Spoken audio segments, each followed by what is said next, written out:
करता हूँ आपके अपने YouTube चैनल रांची ट्यूटोरियल में। तो हम लोग जो क्लास 11 सीबीएसई बोर्ड में फिजिक्स के पैटर्न पर चल रहे थे, फिजिक्स सब्जेक्ट पर चल रहे थे, तो हम लोगों ने जो दूसरा चैप्टर था यूनिट्स एंड मेजरमेंट, उसके 5 लेक्चर कंप्लीट कर दिए थे। और कल मैंने आपको बताया थे लेंथ्स को मेजर करने के 2 मेथड, एक डायरेक्ट मेथड और एक इनडायरेक्ट मेथड। इनडायरेक्ट मेथड में आपको पहले मेथड में बता चुका हूँ। तो आज जो लेक्चर शुरू होगा वो शुरू होगा लेक्चर डायमेंशनल फार्मूला से। तो क्या होते हैं डायमेंशनल फार्मूला, ये चीज हम लोग जानेंगे। चलिए सबसे पहले डाल लेते हैं हम लोग डायमेंशनल फार्मूला। डायमेंशनल है ना, डायमेंशनल एनालिसिस, ठीक है। तो क्या होता है डायमेंशनल एनालिसिस? डायमेंशनल एनालिसिस नाम से ही पता चल रहा है कि कुछ डायमेंशन का बात हो रहा है, कुछ डायमेंशन की बात हो रही है। तो क्या होती है फिजिक्स में डायमेंशन, इस चीज को लेके हम लोग बात करेंगे। तो सबसे पहले लिखिएगा, बहुत अच्छे से लिखिए,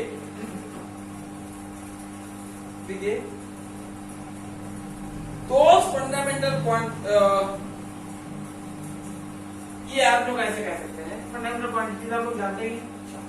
तो वो 7 fundamental quantities are the dimension of the world, ठीक है। यानी कि फिजिक्स के वर्ल्ड में अगर फिजिक्स की बात करना चाहें तो जो मैंने 9 बताई थी ना, 9 बताई थी, उसमें तो मैंने कॉम्प्लीमेंट्री भी बताई थी। तो उन 2 कॉम्प्लीमेंट्री यानी कि एंगल और सॉलिड एंगल को छोड़कर जितनी भी क्वांटिटी 7 फंडामेंटल क्वांटिटी बताई थी मैंने, वो क्या है, वो वर्ल्ड का डायमेंशन, ठीक है। डायमेंशन का मतलब ये एक चीज इंपॉर्टेंट ये हो गई कि वो जितनी भी क्वांटिटी है ना, वो किसी पर डिपेंड नहीं, वो अपने आप में यूनिक। तो आप जानते ही होंगे कि वो 7 फंडामेंटल क्वांटिटीज कौन कौन सी।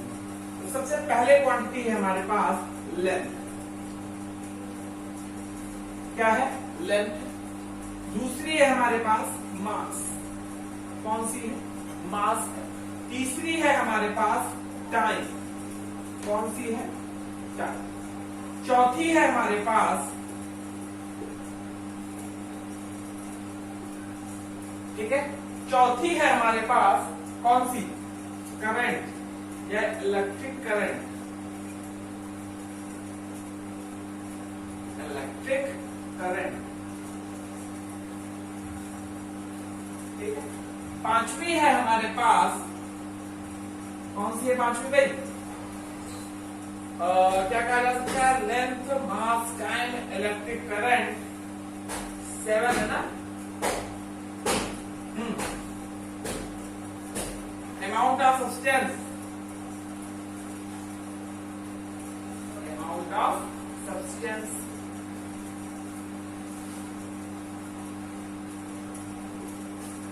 ठीक। छठवीं है हमारे पास टेम्परेचर,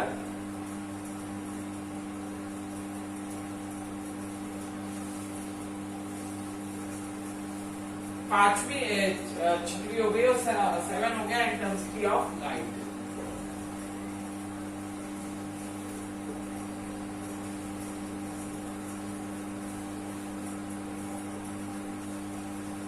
ठीक है, ये 7 हमारे पास फंडामेंटल क्वांटिटीज थी, और इन 7 फंडामेंटल क्वांटिटीज को मेजर करने के लिए हमारे पास फंडामेंटल यूनिट्स थी, और इन्हीं फंडामेंटल क्वांटिटीज से ही हमने डिराइव्ड क्वांटिटीज बनाई थी। और इन्हीं फंडामेंटल जो इनकी यूनिट थी, इनकी फंडामेंटल यूनिट से हम लोग ने मल्टीप्लिकेशन और डिवाइड करके डिराइव्ड यूनिट्स बनाई थी। इसलिए हमने बताया भी था ये सारी चीजें हम लोग किसमें मेजर कर रहे हैं, एसआई सिस्टम में।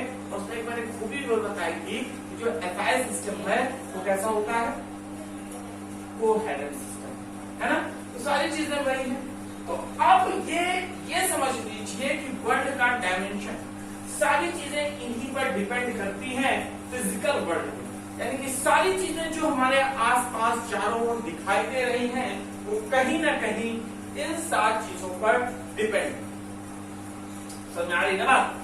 तो ये चीज हो गई क्या, length, mass, time, electric current, amount of substance, temperature and intensity of light. ठीक है, क्या है, ये 7 डायमेंशंस हैं इसके वर्ल्ड। तो इनको प्रेजेंट करते हैं हम हमेशा किसमें, डबल क्लोज ब्रैकेट, इसमें बोलिए स्क्वायर ब्रैकेट जिसे आप लोग कहते हैं, इससे हम लोग इसको क्लोज करते हैं। तो जितनी भी डायमेंशन क्वांटिटीज लिखी जाएंगी वो सब स्क्वायर ब्रैकेट पे लिखी जाएंगी। तो क्या होती है डायमेंशन क्वांटिटीज को कैसे रिप्रेजेंट करते हैं हम लोग, उसका क्या शॉर्ट फॉर्म या क्या चीजें हैं, वो सारी चीजें हम लोग देखें। तो देखिए जो लेंथ होगी वो हमेशा मेजर करेंगे एल से, इसे मेजर करेंगे एल से। मास होगा एल से, टाइम होगा टी से, इलेक्ट्रिक करंट होगा ए से, अमाउंट ऑफ सब्सटेंस होता है उसको लिखते हैं स्मॉल में मोल, ठीक है। और टेम्परेचर होता है इसे हम बीटा और के, दोनों चीजें आ सकती है, ठीक है। और जो इंटेंसिटी ऑफ लाइट होती है उसे हम लिखते हैं कैंडला या सी। तो ये सारी चीजों को देखिए कैसा था, एसआई सिस्टम में लेंथ को हम इसमें मेजर करते थे मीटर में, मास को केजी में, टाइम को सेकंड में, इलेक्ट्रिक करंट को एम्पियर में, अमाउंट ऑफ सब्सटेंस को मोल में, टेम्परेचर को केल्विन में, है ना, और इंटेंसिटी ऑफ लाइट को कैंडला में। तो ये डायमेंशंस थे, ये वर्ल्ड के डायमेंशन है, इन्हीं को हम लोग कहते हैं डायमेंशनल फॉर्म। तो सारी चीजें जितनी डिराइव्ड क्वांटिटीज होंगी या जितनी डिराइव्ड क्वांटिटीज का जो डायमेंशन बनेगा, जब डिराइव्ड क्वांटिटी थी वो फंडामेंटल क्वांटिटी पे डिपेंड करती थी, डिराइव्ड यूनिट थी वो फंडामेंटल यूनिट पे डिपेंड करती थी। तो उसी तरीके जितनी भी डिराइव्ड क्वांटिटीज होंगी उनका डायमेंशनल फॉर्मूला भी इन्हीं पर डिपेंड करता है। तो बिना किसी देरदारी के कॉपी पेन निकाल लीजिए और ये सारी चीजें आराम से अच्छे से नोट कर लीजिए। वीडियो को पॉज करने के बाद इस सारी चीजों को नोट कर लीजिए। Please take a look. चलिए, मैं समझता हूं कि आप लोगों ने सारी चीजें नोट कर ली होंगी। अब हम लोग चलते हैं आगे कि किस तरीके से किस चीज को प्रेजेंट करना है। अब मैं आपको बताऊंगा how we write dimensional formula. हम डायमेंशनल फॉर्मूला को किस तरीके से लिखते हैं। डायमेंशनल फॉर्मूला में सबसे पहले हमें फॉर्मूला पता होना चाहिए, दूसरी बात उसकी एसआई यूनिट पता होनी चाहिए, ठीक है। तो एसआई यूनिट पता होनी चाहिए और डायमेंशनल फॉर्मूला पता होना चाहिए, दोनों बहुत ही जरूरी है, ठीक है। तो स्टार्ट करें फिर, चलिए।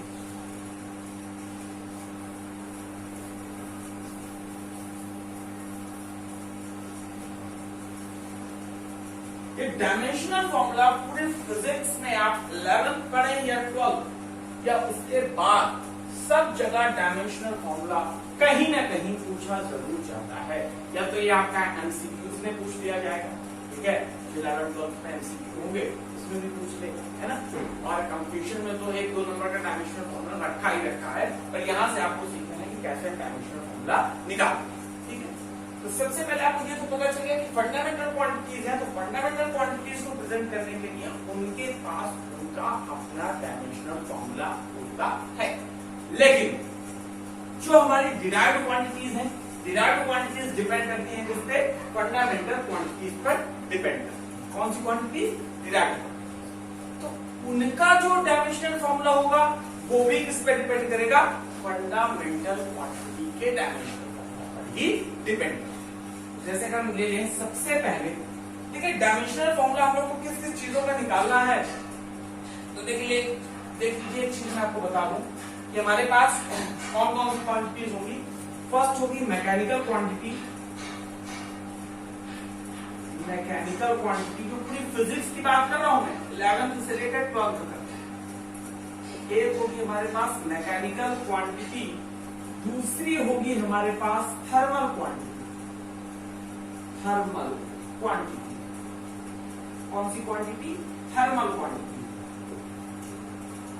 थर्ड हमारे पास होगी इलेक्ट्रिकल क्वांटिटी, कौन सी होगी, इलेक्ट्रिकल क्वांटिटी। कौन सी होगी, इलेक्ट्रिकल क्वांटिटी।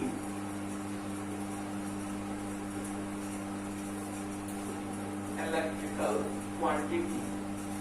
और फोर्थ हमारे पास होगी कौन सी, मैग्नेटिक क्वांटिटी, मैग्नेटिक क्वांटिटी।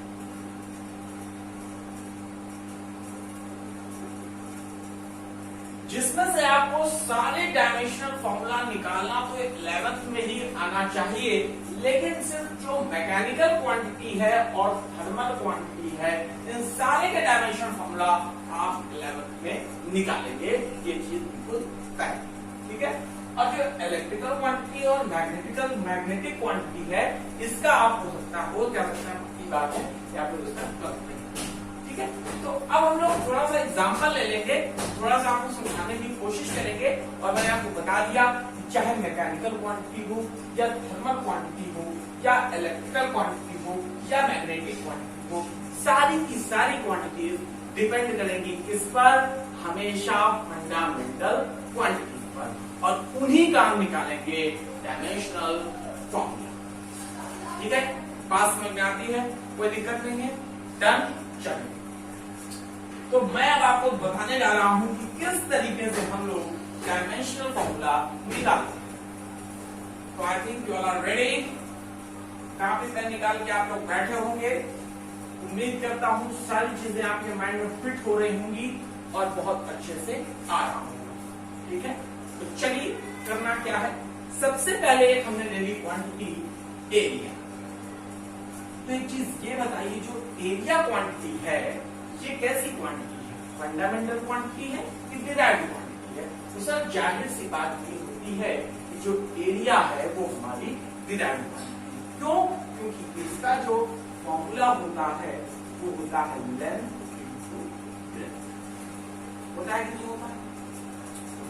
यानी कि एरिया फिजिकल क्वांटिटी एल यानी कि लेंथ और ब्रेड्थ, यानी टोटल लेंथ को चाहे ब्रेड्थ को लेंथ की नापते हैं, लेंथ की मेजर करते हैं, तो लेंथ पे डिपेंड करता है कि यहाँ पर जाहिर सी बात ये हो रही है ऐसी क्वांटिटी है डिराइव्ड, ऐसी क्वांटिटी है डिराइव्ड क्वांटिटी है।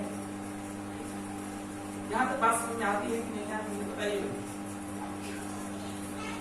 तो एक चीज ये बताइए मुझे, ये लिखा है एल, ये लिखा है बी। एल को किस में मेजर करते हैं, मीटर में। बी को किस में मेजर करते हैं, मीटर में। तो मीटर इंटू मीटर हो गया मीटर स्क्वायर। अब देखिए, मैंने आपको बताया था क्या कि लेंथ का जो डायमेंशनल फॉर्मूला होता है वो होता है एल, और जो ब्रेड्थ को मेजर करते हैं वो भी हम लेंथ ही के को नाप के मान के मेजर करते हैं, तो उसका भी हुआ एल। और मैंने आपको बताया था जो भी डायमेंशनल फॉर्मूला होगा उसे हम क्लोज ब्रैकेट में लिखेंगे और उसका हम मल्टीप्लाई सेम अलजेब्रा की तरीके, जो अलजेब्रिकली फंक्शन होते हैं ना उनका करते हैं, सेम उसी की तरीके कर देंगे। तो यहाँ पर आ जाएगा एल स्क्वायर। बात समझ में आती है, कोई दिक्कत नहीं है, डन है ना। चलिए, इसके बाद आती है हमारे पास स्पीड। क्या आती है, स्पीड, नीड फॉर स्पीड। क्यों, थोड़ा सा जल्दी बताइए। चलिए स्पीड देख लीजिए। स्पीड क्या होती है, स्पीड होती है डिस्टेंस अपॉन टाइम। क्या होता है, डिस्टेंस अपॉन टाइम। जोर से बोलो, समझ में आया कि नहीं आ रही, बोलिए। Distance upon time. जो डिस्टेंस होती है वो लेंथ होती है, जो टाइम होता है वो टी होता है। तो डिस्टेंस को हमने प्रेजेंट किया एल अपॉन टी। तो देखिए यहां पर जीत जो आई वो हो गई एल की इनवर्स, है ना। हमने आपको बताया कि चाहे हम मल्टीप्लाई करें, चाहे हम डिवाइड करें, चाहे हम ऐड करें, चाहे हम सब्सट्रैक्ट करें, बिल्कुल सेम चीज वही अप्लाई होती है जो अलजेब्रिक फंक्शंस में, जो अलजेब्रा, हाँ जो क्या कह सकते हैं, हाँ अलजेब्रिक फंक्शंस में अप्लाई होती है। जैसे एक्स वाई जेड, अगर मैं आपसे कहते हैं एक्स वाई को ऐड करके सॉल्व करें सर एक्स प्लस वाई, ठीक है। और अगर कह देते हैं एक्स और एक्स को ऐड करो तो आप तो सेम वही चीज इसमें अप्लाई, ठीक है। तो दो चार मैं आपको दूंगा, अभी सामने आपको कराऊंगा, फिर उसके बाद मैं आपको कुछ दूंगा करने के लिए, फिर आप बताइएगा कैसे, ठीक है। चलिए एक हमारा होता है एक्सेलरेशन, ठीक है, क्या होता है एक्सेलरेशन, एक्सेलरेशन, एक्सेलरेशन, एक्सेलरेशन को डिनोट करते हैं स्मॉल इज, ठीक है, क्या होता है change in velocity upon time, delta we upon T होता है, बताइए। और जो इसकी एसआई यूनिट होती है वो होती है मीटर पर सेकंड स्क्वायर। तो मीटर का जो डायमेंशनल फॉर्मूला बना वो क्या बना बोलिए, एल और सॉरी, हाँ सही तो है यार, मीटर पर सेकंड स्क्वायर, हाँ एल, और सेकंड होता है टाइम, इसका हुआ टी स्क्वायर, और जब हम इसको ऊपर ले गए तो एल टी यस, ठीक है, बात समझ में आती है। अच्छा, अगला है जैसे फोर्स का निकालिए सर, तो सर फोर्स को निकालने में कोई दिक्कत होती है क्या? फोर्स को हम डिनोट करते हैं एफ से, कैसे डिनोट करते हैं? एफ से, कैसे डिनोट करते हैं भाई? एफ से। तो एफ इज इक्वल टू होता है एम ए, और एम क्या हो गया? एम, और ये हो गया एल ई पावर -2, तो यहाँ पर जो फोर्स बन गया वो बन गया एम एल जी पावर -2। जहां तक आपको चीज समझ में आ गई फोर्स तक, ठीक है। अब थोड़ी सी और फिजिकल क्वांटिटीज हम थोड़ा उनका निकालेंगे। डायमेंशनल फॉर्मूला आपको देखना है, आपको बताना है, ठीक है। मैं एक काम कर देता हूँ, मैं लिख देता हूँ, आपको डायमेंशनल फॉर्मूला गेस करना है और कॉपी पे लिख लेना है, ठीक है, ये आप समझ पाए कि नहीं, ठीक है। चलिए स्टार्ट करते हैं लोग, और जैसे हम फोर्स हो गया ना 1, सेकंड है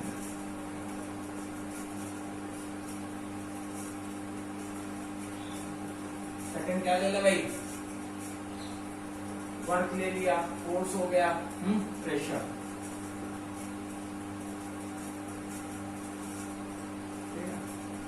थर्ड क्या ले ले भाई? मास, मास तो है बेटा, देखते हैं भाई, याद भी नहीं आता है। पावर है ना, पावर ले लेते हैं, ग्रेविटेशनल कांस्टेंट कैपिटल जी है ना, कैपिटल जी का निकालते हैं, ठीक है। फिफ्थ नंबर क्या होता है? फिफ्थ नंबर आप ले लो डेंसिटी, क्या ले लो? डेंसिटी, ठीक है। चलिए इसको इधर के आप डेंसिटी लिख लीजिए, यहाँ पर जी लिख लीजिए, ठीक। कैपिटल जी यानी कि ग्रेविटेशनल कांस्टेंट जिसे हम लोग कहते हैं, क्या कहते हैं भाई? ग्रेविटेशनल कांस्टेंट,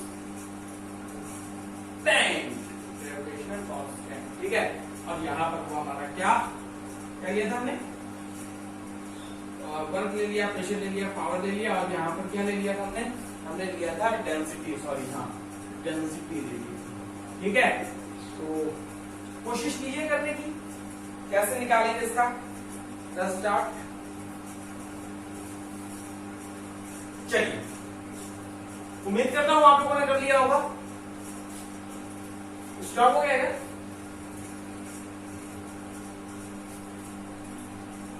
चलो अच्छा, वर्क, प्रेशर, पावर, डेंसिटी और जी, ठीक है, कैपिटल जी,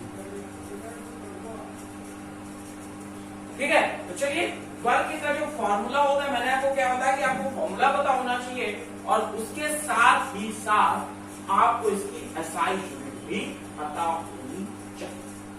बहुत इंपॉर्टेंट चीज है कि पहली चीज तो आपको क्या पता होना चाहिए? फॉर्मूला पता होना चाहिए, और दूसरी चीज ये कि इसकी आपको एसआई यूनिट भी पता होना बहुत जरूरी है। शब्द वर्ग की जो जूल होती है उसको कैसे निकालेंगे? तभी मैंने कहा सर वर्ग की जूल होती ना, तो वर्ग की सर जूल हो गई तो उसको कैसे निकालेंगे, तो कैसे करेंगे? तभी इसलिए मैंने कहा कि उसके साथ आपको फॉर्मूला भी याद होना चाहिए, ठीक है। देखिए वर्ग क्या होता है? वर्ग होता है F.D, यानी कि फोर्स इनटू डिस्प्लेसमेंट, ठीक है। और आप जानते हैं डिस्प्लेसमेंट क्या होती है? डिस्प्लेसमेंट होती है, ये जो आप लोग 9th में पढ़ के आए हैं, the shorter distance between initial position and final position is called displacement. क्या हम ये भी कह सकते हैं कि the distance in a particular direction is called displacement. यानी कोई भी डिस्टेंस है अगर एक डायरेक्शन में चली जा रही है वो डिस्टेंस डिस्प्लेसमेंट होती है। ठीक है, तो यहां गया F इंटू डी। तो F को हम अगर ऐसे देखेंगे तो F का क्या हो गया, F का होता है न्यूटन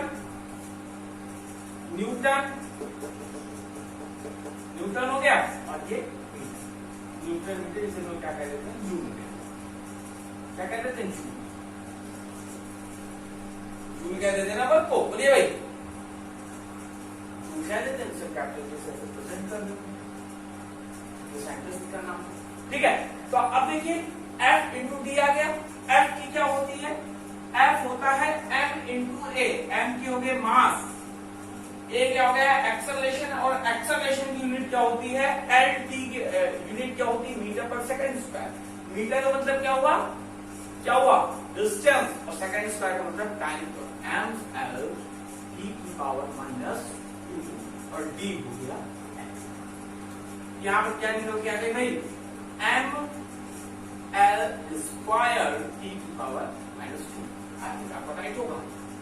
ठीक है, दूसरी चीज आती है प्रेशर।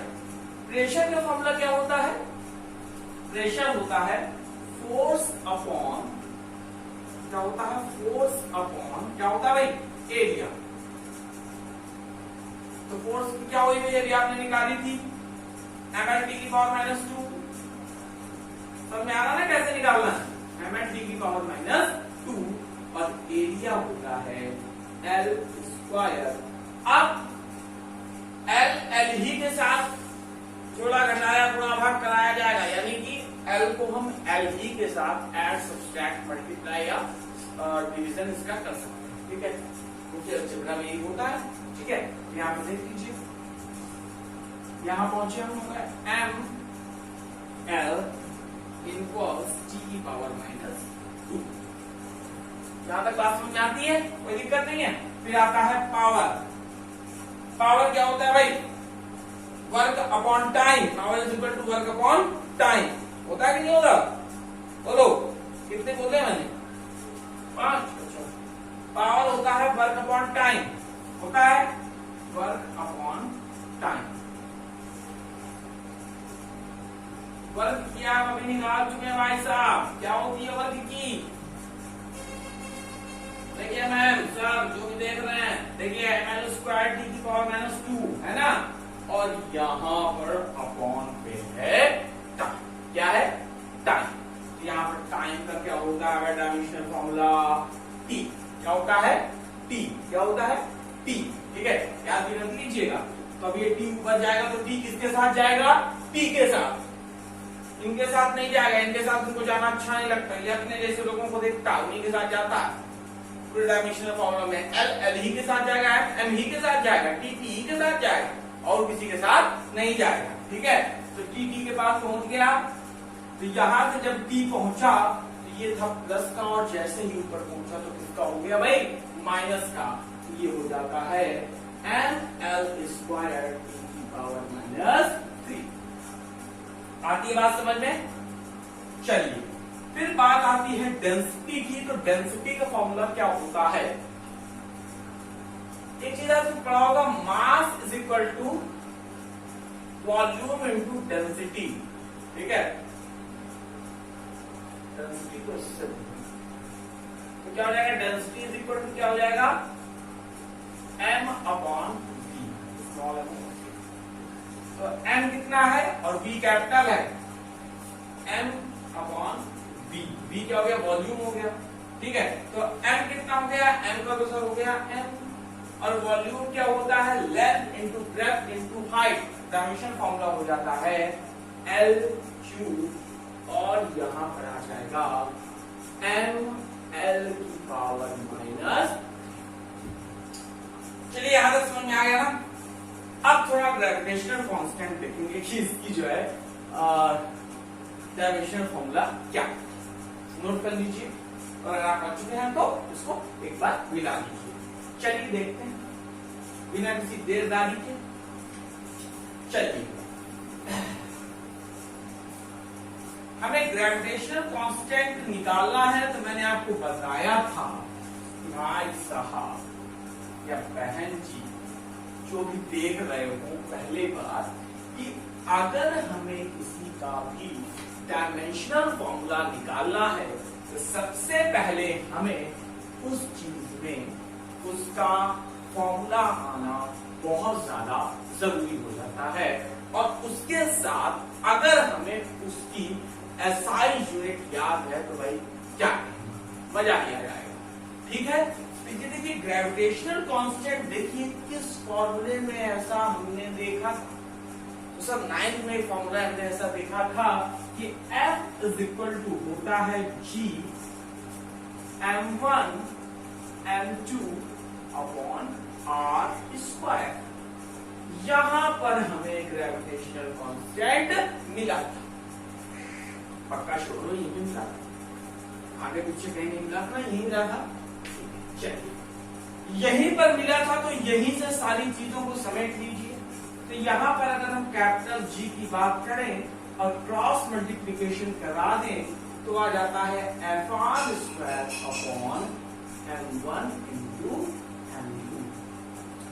हाँ या ना? हाँ, चलिए फिर देखिए F क्या होता है, न्यूटन होता है, और इसका डायमेंशन फॉर्मूला होता है m l e की पावर -2 होता है। r क्या है, डिस्टेंस है, डिस्टेंस हमेशा किसमें मेजर की जाएगी, लेंथ ही तो होगी, मीटर में तो हो गया l स्क्वायर अपॉन मास है। क्या है, मास है। क्या है, मास। जब मास है तो यहां पर लिख लीजिए m1 का m और m2 का m तो हो जाता है l स्क्वायर। कोई दिक्कत है नहीं है ना? आप इसको ऊपर ले चलिए, तो जैसे ही आप ऊपर पहुंचेंगे ये स्क्वायर है, ये माइनस का हो जाएगा, और जैसे ही ऊपर पहुंचे तो हो गया m की पावर -1 l क्यूब और t की power -2 l inverse l cube t की पावर -2। ये ग्रेविटेशनल कांस्टेंट का क्या हो जाता है? हाँ, ये ग्रेविटेशनल कांस्टेंट का डायमेंशनल फॉर्मूला हो जाता है। यहां तक चीज आपको समझ में आ गई, और कल मैं आगे भी इसके कुछ डायमेंशनल फॉर्मूला आपके साथ क्या कह सकते हैं कि शेयर करूंगा, या आपके साथ आपको दूंगा सॉल्व करने के लिए, आप लोग करके दिखाइएगा। और उसके बाद अगले दिन हम लोग देखेंगे कि डायमेंशनल फॉर्मूले का क्या यूज है, क्या इसका एडवांटेज है, क्या इसके शॉर्टकमिंग्स हैं। ठीक है, कैसे हम एक सिस्टम के यूनिट को दूसरी सिस्टम की यूनिट में कन्वर्ट कर लेते हैं with the help of dimensional formula. तो आपको करना क्या है, अगर अच्छा लगा हो तो लाइक, शेयर और सब्सक्राइब आपका अपना ब्यूटीफुल सा चैनल रचित ट्यूटोरियल। ओके फ्रेंड्स, जय हिंद।